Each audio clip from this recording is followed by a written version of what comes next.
Hey guys, sorry for the troll hair. It's been that kind of day. But you know what? I came home from work and I'm like, I don't want a steak. I don't want a burger. I don't want the usual. I don't want fish. Ugh. I mean, fish is okay sometimes, but not in the mood. And you might be asking, hey, well, if you're talking to yourself that way and you don't want anything, then that means that you're probably not hungry and you shouldn't eat, right? Well, not in this case. This is kind of weird. Like I hadn't eaten all day and I actually was hungry, but I just was not in the mood for the usual, which is weird and rare. This doesn't happen that often. So, what does that mean? Well, it means it's time for pork rind waffles. I know. Sounds disgusting, right? Your little bit of vomit is coming up because, like, that's exactly what the reaction should be if you hear pork rind waffles. It's disgusting, right? Not so much, believe it or not. They are so good. It's one of my favorite things. I don't eat them that often, but why don't you stick around and I'm going to show you how to make them because I've never really done that before. I've shown the recipe and the amounts and kind of described how to do it, but I've never really filmed myself doing it. So it's one of these rare times when I'm going to cook something. And I didn't burn anything, actually, so you should be proud. It's not like the burger bombs, the burnt burger bombs.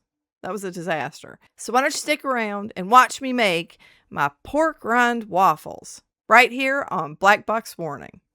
I've got a lot to say, can't hold it in this time, got no filter, I got no filter, no filter, I got no filter, no filter, I got no filter, no filter, I got no filter. Okay, so first things first, this is one of my favorite appliances. It's the Hamilton Beach Belgian waffle maker, and it is awesome. It is totally, totally awesome because it actually has the removable plates that you can put in the dishwasher. You do not have to try to wash them because it's like one unit.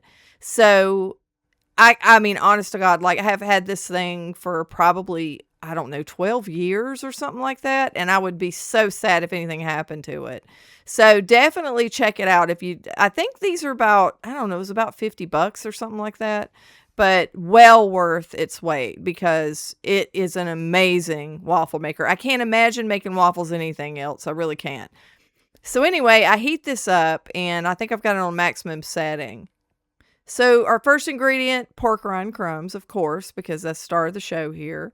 And I just order these pre-crumbed from Amazon. They come this way because I have done it the other way where I buy the pork skins and I actually grind it up. Oh my God, that takes 9,000 years. It is so tedious. And it takes like a giant bag to freaking make 2 cups of the stuff. So it's kind of ridiculous. And we also have butter here, just regular butter. And then the Now brand better stevia, and you do not have to use the stevia. If you can't use stevia, then don't. It's not going to take anything away from the recipe. I just use a tiny amount.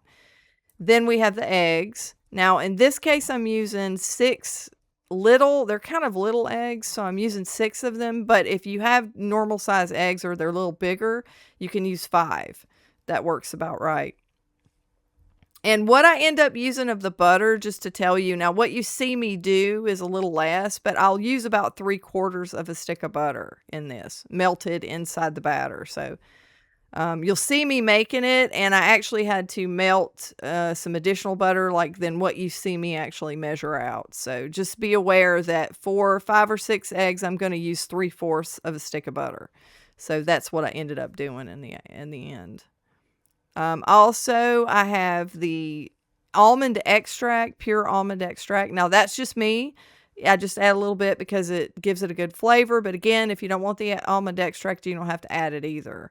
You can also add vanilla extract if you want to, or you can just leave it out entirely. It works either way. I've done this many different variations with some. I don't put anything in like that.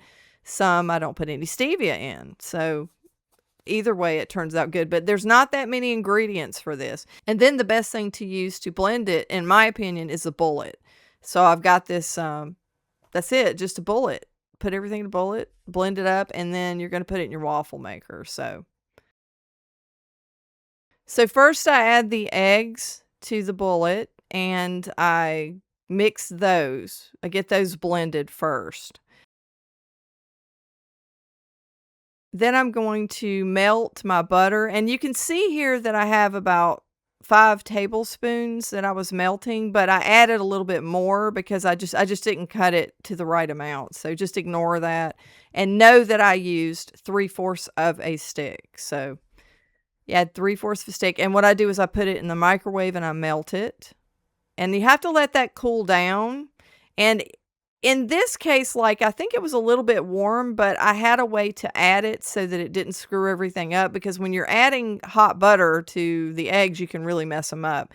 But I had let it cool, but not as long as I normally would, so what you can do is when you're adding the butter, the melted butter, to the mixture, if it's a little bit warm, just make sure you mix it really well as you're adding it, and it won't hurt the batter at all, so best thing to do is let it just kinda get to room temperature, and that's usually what I do, but I was kind of in a hurry. Now, I also added to this, about, I don't know, like, maybe a half a teaspoon of the stevia, and then I'm gonna add the pork rinds, about a cup, a little bit over a cup. I kinda do it heaping, and then try not to spill it all over the place, and then I mix it up a little bit just with a spoon. And you can kinda see, I've got the melted butter here, and I can't show me actually adding it because I don't have a stand for my phone to record, and I didn't have anybody to film it for me, so, but I can show you what the batter looks like afterwards. And the thing is, if you're actually adding it and it's a little bit warm, just make sure that you're constantly mixing the contents as you're pouring the butter in. Just make sure if it's a little bit warm, it's okay, but you really want it to just get to room temperature. That's the best thing to do. So, and this is what it looks like after you add the, butter. It's kinda runny. And then I put it back to blend some more, and it'll start to thicken. It gets really thick. You have to kinda spread it. Then I just scoop the batter out of the cup and spread it, and you can see it's really thick. So, you just spread it out evenly, and I will warn you, like, if you're using this type of Belgian waffle maker, I end up half of the time putting too much in there, and it starts to spooch out of the sides. You'll see what it looks like in a minute when it does that. And you can start to see pretty quickly it's expanding and it starts to kinda come out the sides, but it's not gonna spill over. But you see what I mean? Like, it makes the plates, like, separate, and so it's really hard to flip it back into its original position when it does this. I mean, it's possible, you have to kinda squeeze it together. It's a little bit annoying, but and as the steam is coming off, you'll see a lot of steam at first, and then slowly the steam will start to minimize, and that's when you know it's time to flip it back over. And I didn't time this, but I'm thinking maybe 3 minutes or something. I'm just guessing here, but you'll be able to tell by the amount of steam coming off. And I believe the ready light comes back on, if I'm not mistaken. And you get a really nice waffle in the end. It looks really good, it's very fluffy, and it will kinda, like, deflate a little after it sits. You can also put it in the oven and make it crispier if you want it to be crispier. It's pretty crisp when it comes out of the waffle maker, but you can put it in the oven for 350 for, I don't know, a few minutes, maybe 5 minutes, and it'll make it even crispier. So you end up with a really nice looking waffle in the end. And you make about 2 of these waffles, about 2.5 of these big Belgian waffles when you use this recipe in the amounts that I've shown.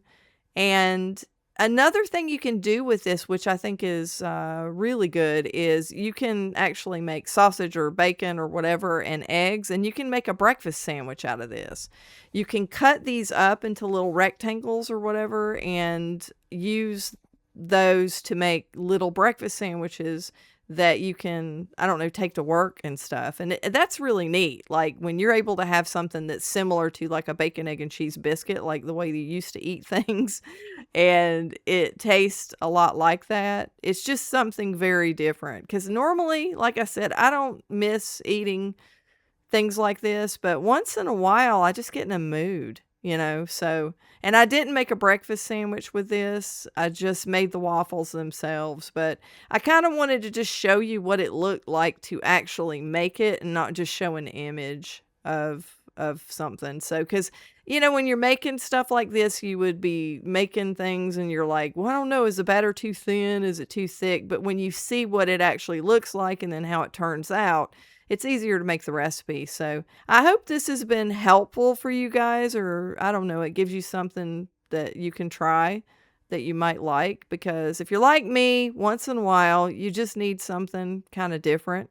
It's not often. Like I said, I think I do this twice a year. I'm pretty consistent at very rarely doing this, but I don't know, when you need something, it's just nice to have something else to pick from. So anyway, let me know if this was helpful, and if you liked the video, if you could give it a like, I'd really appreciate it. And make sure that you subscribe and hit the notification bell so that you don't miss out on future videos. And I'll see you guys in the next one.